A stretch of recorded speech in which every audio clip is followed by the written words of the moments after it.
ହଇରେ ନବଘନ ମୁଁ କଣ ଟିକେ ବାହାରକୁ କଲି ଆଗମନ ତୁ ସାଙ୍ଗେ ସାଙ୍ଗେ ମୋ ସ୍ତ୍ରୀ ଉପରେ ପ୍ରସନ୍ନ କାଳିଆଇ କଣ ବାଳ ଭାଇ ଆଜ୍ଞା ହଇରେ ତୋର 5 ପ୍ୟାକ୍ ମୁଣ୍ଡକୁ 1.5 ପ୍ୟାକ୍ କାଣ୍ଡ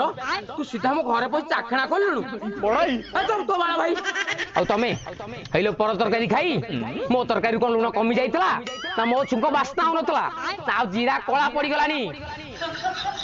ଆରେ ଦେଖୁ ସେ ଗୋଟେ ଦିଅରଟା ହବ ଯଦି ସେ ମନ ଭିତରେ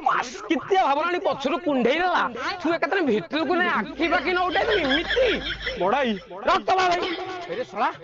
ଗାଡି ଡବଲ ଷ୍ଟାଣ୍ଡ ମାରିବାକୁ ମୁଁ ଘରକୁ ଆଇଥିଲି ତମେ ଏଠି ଦେଖିଲା ବେଳକୁ ମୋବିଲି ଖୋଲିକି ତଳେ ଗିନା ଦେଖେଇ ସାରିଲାଣି ବଡ଼ାଇ ତ ବାଳ ଭାଇ ଆଜି ଭାଉଜୁ କୁଣ୍ଢେଇ ଦେଲୁ କାଲି କାଖେଇ ଦେବୁ ପରନ ଗୋଡ ଦିଟା ମୁହଁ ମୁହଁରେ ମୁତି ବି ଦେଇପାରୁ ଆଜିଠୁ ଏ ଶାଢୀ ଏ ଶଙ୍ଖା ଏ ସିନ୍ଦୁର ସବୁ କିଛି ଆଉ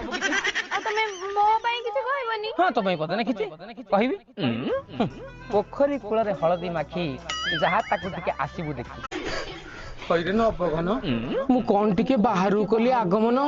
ତୁ ସାଙ୍ଗେ ସାଙ୍ଗେ ମୋ ସ୍ତ୍ରୀ ଉପରେ ପ୍ରସନ୍ନ କାଳିଆଇ କଣ ବାଳ ଭାଇ ଆଜ୍ଞା ହଇରେ ତୋର 5 ପ୍ୟାକ୍ ମୁଣ୍ଡକୁ 1.5 ପ୍ୟାକ୍ କାଣ୍ଡ ତୁ ସିଧା ମୋ ଘରେ ପଶି ଚାଖଣା କଲୁଣୁ ବଡ଼ାଇ ତୋ ବାଳ ଭାଇ ଆଉ ତମେ ହେଇଲୋ ପର ତରକାରୀ ଖାଇ ମୋ ତରକାରୀ କଣ ଲୁଣ କମି ଯାଇଥିଲା ନା ମୋ ଛୁଙ୍କ ବାସ୍ନା ହଉନଥିଲା ନା ଆଉ ଜିରା କଳା ପଡିଗଲାଣି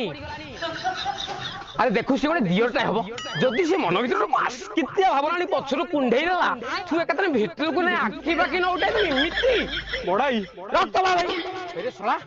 ଗାଡି ଡବଲ ଷ୍ଟାଣ୍ଡ ମାରିବାକୁ ମୁଁ ଘରକୁ ଆଇଥିଲି ତମେ ଏଠି ଦେଖିଲା ବେଳକୁ ମୋବିଲି ଖୋଲିକି ତଳେ ଗିନା ଦେଖେଇ ସାରିଲାଣି ବଡ଼ାଇ ତ ବାଳ ଭାଇ ଆଜି ଭାଉଜୁ କୁଣ୍ଢେଇ ଦେଲୁ କାଲି କାଖେଇ ଦେବୁ ପରନ ଗୋଡ ଦିଟା ମୁହଁ ମୁହଁରେ ମୁତି ବି ଦେଇପାରୁ ଆଜିଠୁ ଏ ଶାଢୀ ଏ ଶଙ୍ଖା ଏ ସିନ୍ଦୁର ସବୁ କିଛି ଆଉ ତମେ ମୋ ପାଇଁ କିଛି କହିବନି? ହଁ ତୋ ପାଇଁ ପଦେ କିଛି କହିବି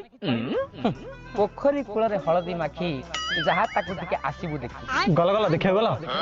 ତା ପରପଦରେ ଶୁଣୁ